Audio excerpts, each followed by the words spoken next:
Саламатсыздар ма, түлектер? Бұл видеода тақырыпта көріп тұрғаныңыздай көрсеткіш дәрежелік теңестіктерді шешуді қарастырамыз. Бұл қазір ұбт-да кездесіп жатқан, бұрын кездеспеген есептердің бірі.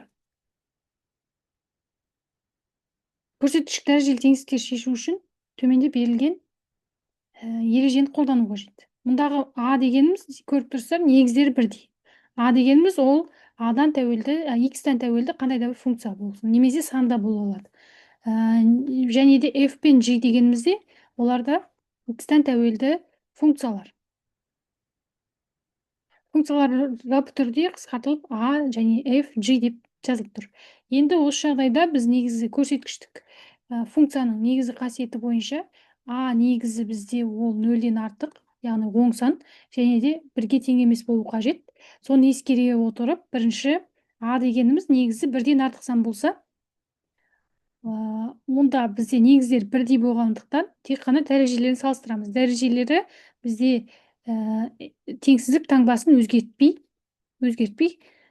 қалдырамыз, ашамыз. Мысал ретінде осы бірінші жағдай үшін мынадай мысал келтірейік. Қарапайым мысал, 3-тің x дәрежесі артық 243 болсын. Бұл жағдайда 3-тің x дәрежесі артық 243 дегеніміз 3-тің 5 дәрежесі. Негіздері бірдей, енді мына теңсіздіктің шешімі дәрежелерін ғана салыстыруды қажет етеді. Әрі қарай x артық 5-тен. Яғни 3-тің x дәрежесі артық болады 3-тің 5 дәрежесінен, егер x-іміз белгісіз айнымалымыз 5-тен үлкен сандар болған жағдайда. Мысалы, 5-тен плюс x-ке дейін сандар 6-ны алатын болсақ, 3-тің 6 дәрежесі артық 3-тің 5 дәрежесі орындалып тұр. Енді сонда егер негізіне қараймыз, негізі 1-ден артық сан болатын болса, онда дәрежелерін салыстырамыз. Дәрежелерін салыстырған кезде теңсіздікті ауыстырмай қалдырамыз. Келесі, екінші жағдай, негізі 0 мен 1-дің арасындағы сан болсын, бөлшек сан. Яғни біз көрсеткіштік функция болғандықтан негіздері 0-ден артық сан болу керек. Сонда 0 мен 1-дің арасындағы сан ол бөлшек сан болсын. Екінші жағдай, егер негізі бөлшек сан болса, 0 мен 1-дің арасында жататын кез келген бір сан болатын болса, ондық бөлшек жай бөлшекпен жазылуы мүмкін. Онда біз ол кезде теңсіздік негіздері бірдей болғандықтан тек қана дәрежелерін салыстырамыз. Дәрежелері f пен g теңсіздік таңбасы қарама-қарсы ауысатын еді. Мысалы ретінде 2-ден 1-дің x дәрежесі артық кіші 4-тің минус 2 дәрежесінен болсын. Бұл теңсіздік шешу үшін не істейміз? 2-ден 1-дің x дәрежесі 4 дегеніміз 2-ның минус 2 дәрежесі. 2-ның минус 4 дәрежесі болады. Өйткені 4 деген 2-ның квадраты, сыртында минус 2 дәрежесі, дәрежені дәрежеге шығарғанда көбейтіледі. 2-ның минус 4 дәрежесі. Сонда енді негіздерін бірдейге келтірейік. Мына жерде негізі 2-ден 1, мына жақта 2 болады. 2-ден 1-дің x дәрежесі кіші 2-ден 1-дің 4 дәрежесінен. Өйткені санның минус n дәрежесі x минус 1 бөлу x-ның n дәрежесі деген дәреженің қасиетін қолданып отырмыз. 2-ден 1-дің 4 дәрежесі. Енді бұл теңсіздіктің шешімі, яғни 2-ден 1-дің қандай дәрежелері 2-ден 1-дің 4 дәрежесіне кіші болады. Оны шешу үшін негіздерін бірдейге келтіріп алдық. Яғни a деп тұр, бірдей сан. Онда x теңсіздік таңбасы қарама-қарсыға ауысуға жетеді. x артық 4-тен. Сонда бұл теңсіздіктің жауабы 4-тен плюс x-тік. 4-тен артық сандар үшін мына теңсіздіктің шешімдері болады. Мағынасы бар. Мысалы, 4-тен артық кез келген бір санды алайық. Мысалы, 7-ні алайық. Онда 2-ден 1-дің 7 дәрежесі кіші 2-ден 1-дің 4 дәрежесінен болады. Себебі мына жерде дәреженің қасиеті бойынша 7 екеуіне де беріледі. Негіз бөлшектің алымына да, бөліміне де. Онда 1 бөлу 2-ның 7 дәрежесі. 2-ның 7 дәрежесі дегеніміз 36, 128. 128 кіші 1 бөлу 16. Енді бұл жерінде көріп тұрмыз, 1-ді 128-ге бөлген кезде 1-ді 16-ға бөлгенге қарағанда өте ұсақ болады. Яғни мынау жағы кіші. Сонда қорытындылап айтқан кезде, бірінші көрсеткіш дәрежелік теңсіздіктер шығарған кезде, бірінші негізіне мән береміз. Негізі нөлден артық, бірақ бірге тең емес болу қажет. Сол арқылы біз екі жағдайға бөлеміз және де сол екі шешімнің бірігуін алатын боламыз. Қиылысуын әрбір жүйенің, екі жүйенің шешімдерінің бірігуін аламыз. Келесі, мынадай көрсеткіштік дәрежелік теңдеу. Бірінші негіздерін бірдейге келтіріп алу керекпіз. Жаңағы жағдай бойынша негіздері бірдей болу керек.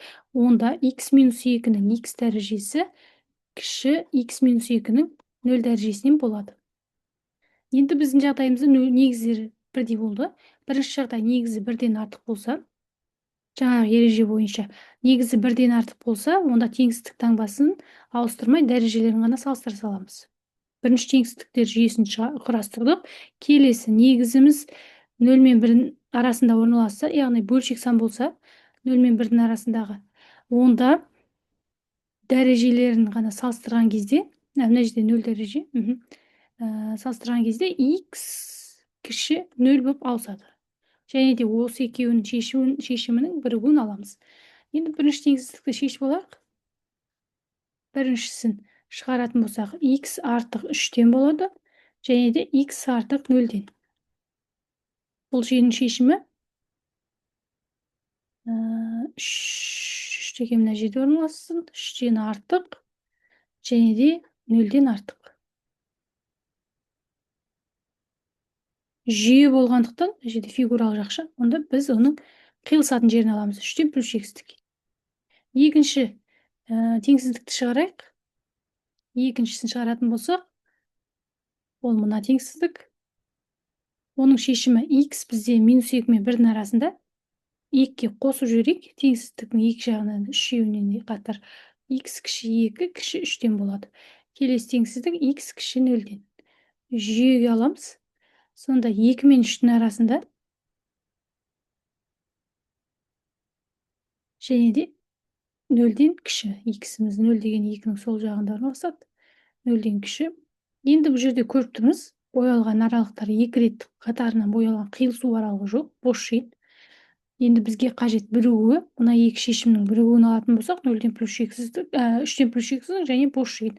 Онда бірігу дегеніміз екеуінің қосындысы, жауабы 3-тен плюс x-тік болады. Жағы жақша 3-тен плюс x-тік. Шешім таптық. Келесі мысал. Бұны да сол әдіспен шығарамыз. Бірінші негізі бірден артық болсын. Негізі бірден артық болатын болса, мына жерде көріп тұрмыз, уже негіздері бірдей. Онда мына жерде x-тің дәрежесі 1-ге тең. Негізі бірден артық болса, дәрежелерін ғана салыстыра саламыз. x қосу 2 артық 1-ден. Теңсіздік таңбасын ауыстырған жоқпыз. Келесі негізі 0 мен 1-дің арасында жатты. Онда дәреже көрсеткіштерін салыстырған кезде теңсіздік таңбасы ауысып кетеді. Енді осы екеуінің бірігуін алатын боламыз. Енді бірінші теңсіздікті шығарайық. Біріншісін бөлек шығарып алайық.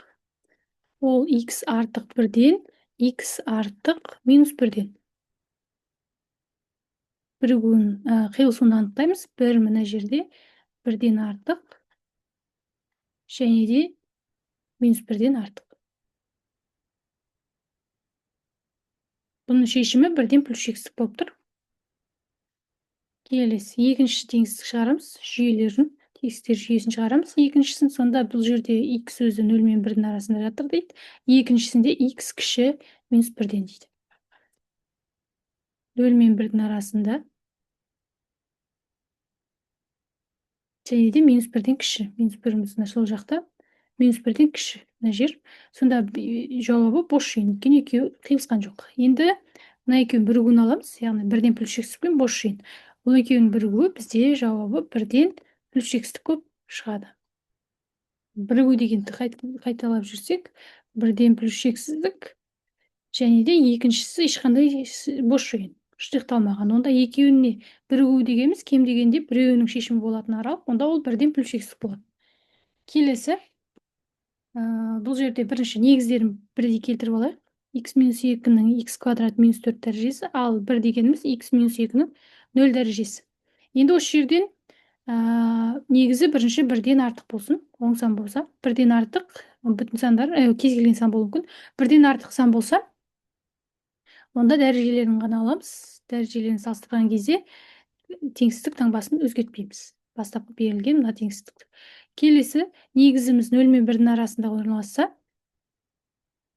негізі 0 мен 1-дің арасында орналассанда, онда дәрежелерін салыстырған кезде теңсіздіктің басы қарама-қарсыға ауысып кететін еді. Енді осы екеуін бірігуін алатынбыз. Енді бірінші мына теңсіздікті шығарамыз. Бірінші ол жерде -2-ні теңдіктің екінші жағына жіберсек, x артық 3-тен болады. Мынау бізде көбейтішке жіктесек, қысқаша көбейту формуласы бойынша мынадай: x - 2, x + 2 кіші 0. Бұның нөлдері негізі 2 мен +-2 нөлдер. Қазір белгілегенде қажет болады. 3-тен плюс шексіздік. -2 мен +2-ні белгілесек, -2 мына жақта орналасады. Екеуі де сол жағында екен. -2 және де 2. Оны интервалдар әдісімен саламыз. Плюс, минус, плюс, 0-ден кіші аралық бізде мына жер. Значит, бұл қиылысқан жоқ. Шешімі бос жиын. Екінші, мына теңсіздіктер жүйесін шығарайық. -2, екі жағына да -2-ні қосып жіберейік. Барлығына 2 кіші x кіші 3-тен. Енді мына жерде де көбейтішке жіктесек, x - 2, x + 2 артық 0-ден. Мына жерде 0-дерді ұмытып кетпейік. +-2. Біріншісі 2 мен 3-тің арасында. Мына жер. Келесі -2 + 2. 2 мына жерде. -2 сол жағында. Интервалдарға бөлеміз. Плюс, минус, плюс. Бізге қажет 0-ден артық аралығы. Мынау жер. Мынау жер. Сонда 2 рет боялған аралық бізде 2-ден 3-ге дейін. Осы енді бірінші, екінші теңсіздіктердің шешімдерін қиылысуын алатынбыз, бірігуін алатынбыз. Яғни жауабы болады 2-ден 3-ге дейін. Назар қойып тыңдағаныңыздарға рахмет. Тағы да ұбт квалтист есептерін салып отыратын боламыз. Каналымызда жазылыңыз. Рахмет, көріп тамашалағандарыңызға көп рахмет.